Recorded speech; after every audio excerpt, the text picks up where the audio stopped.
Sendo novos estes casos, é preciso, em primeira instância, congratular a coragem da universidade, a coragem que a universidade teve de despoletar. Estes casos não são exclusivos da universidade em Montepuez, eles estão todos os dias, fazem parte do dia a dia dos moçambicanos, das meninas e das raparigas em particular nas universidades públicas. Entretanto, ele é sensível na medida em que, primeiro, ele nos remete à corrupção, que obviamente sempre permeia esses ambientes, mas também nos remete a um pouco como é que nós lidamos, por exemplo, com a presunção de inocência, num caso destes, onde nós temos uma denúncia pública, temos um documento público de uma universidade antes mesmo de termos passado por todos os processos judiciais. Mas eu penso que o que este caso nos traz é a consciência que todos nós devemos ter sobre como, não é, o assédio sexual nas escolas moçambicanas tem estado primeiro a comprometer a qualidade de ensino, primeiro a comprometer, não é, a capacidade que principalmente meninas e mulheres no geral têm de continuar com os seus estudos e etc, etc. Mas também tem muito a ver com como é que nós entendemos o setor de ensino e o setor de educação, quem faz o que no setor de educação, a quem cabe a responsabilidade, por exemplo, de verificar em primeira instância casos de corrupção.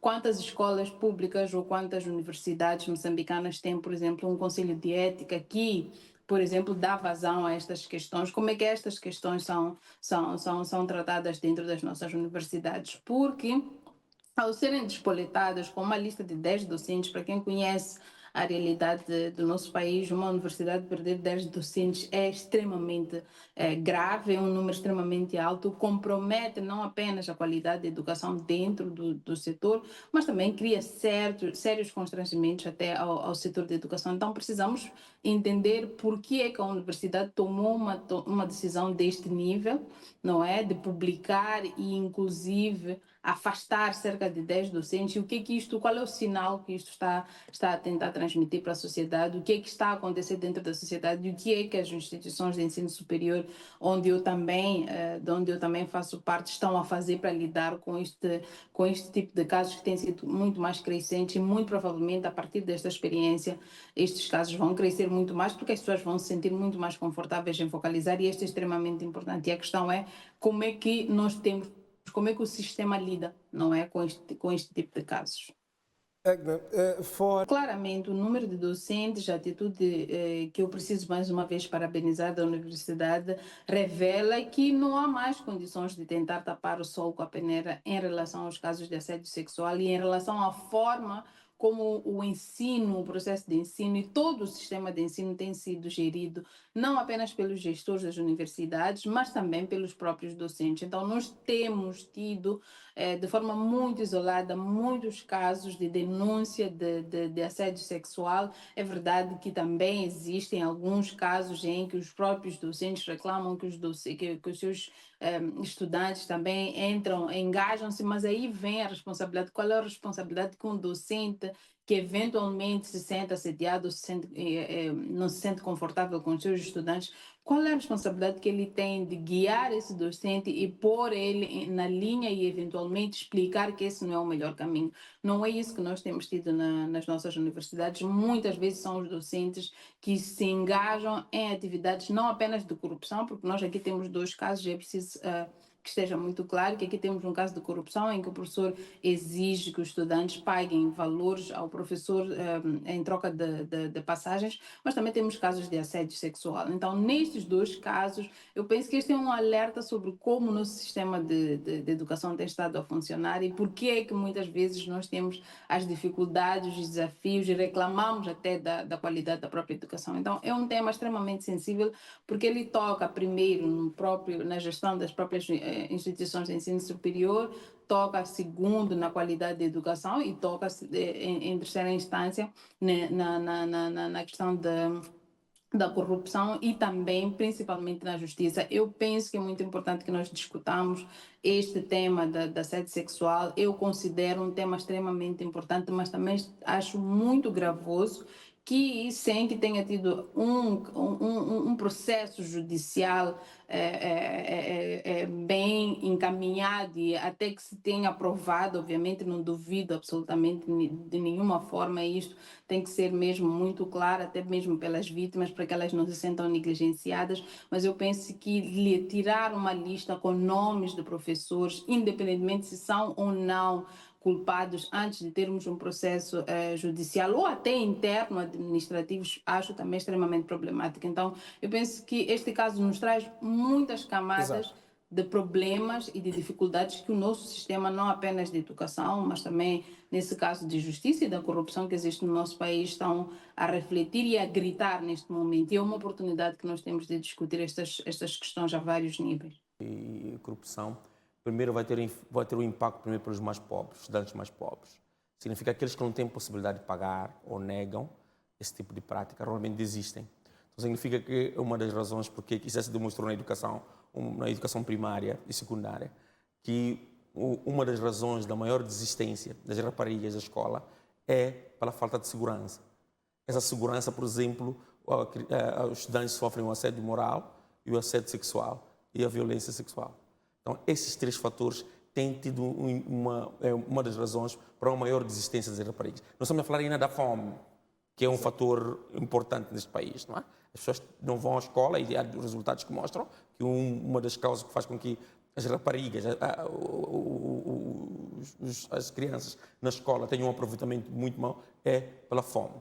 Depois temos esta segunda, que é a falta de segurança nas escolas, que foi em relação ao assédio sexual e ao assédio moral. Agora, é preciso também entender, o ano passado foi divulgado um relatório que dizia que 1 em cada 4 mulheres moçambicanas sofre violência. Estamos a falar de dados aqui bastante assustadores. Eu penso que o caso da Universidade de Rovuma, é preciso primeiro congratular a Universidade por ter tomado essa posição. Eu penso que congratular vem muito tarde, porque eu penso que temos vários casos aqui, em várias instituições de ensino, onde que casos de corrupção e casos de assédio, o docente ou os professores são transferidos. Simplesmente. E tivemos neste país, além de serem transferidos, também as alunas que ficavam grávidas como resultado desse assédio eram enviadas para o curso noturno. Então, este país teve uma questão de normalização dessa violência. Há uma aceitação social, neste caso, de aproveitamento da pobreza para tirar proveito, neste caso, em relação às raparigas na escola ou às mulheres na escola. Agora, é preciso aqui também entender, é um estudo que foi feito, penso que há uns anos pelo CIP, onde demonstrava-se que o assédio sexual é um dos casos mais gritantes em termos de corrupção. Não é? Tem duas formas. Ou tens dinheiro para pagar, neste caso, se não pagas, paga com corpo. Paga com corpo. E assédio são duas coisas que andam de mãos juntas. Não é? Então, como é que se resolve isso? Primeiro, eu penso que uma das coisas que eu penso que a educação tem que fazer e as universidades têm que fazer é que normalmente temos aquela coisa que discutimos seriamente, a ausência do semestre zero. Em vários países, nos quais, por exemplo, países e universidades no mundo, eles fazem aquilo de indução do estudante quando chega à escola. E uma das questões de indução é ensinar ao estudante, é dar informação ao estudante sobre essas práticas, não é? Linha que deve denunciar, o que a universidade define como assédio sexual, assédio moral, tudo isso, e onde deve denunciar. Não é? Este é o primeiro. Não é? Porque também temos que entender, muitos dos casos desses são casos silenciosos. Porque o estudante, ele vem na universidade, ele está num ambiente que é desconhecido, um ambiente novo, muitas vezes não sabe como denunciar. Por isso, neste caso, por exemplo, ali vem a questão, a minha colega disse, são 10 professores, isso pode, é bastante professores. Nós temos 1 em 4 mulheres a sofrer alguma violência. Eu acho que era muito pouco.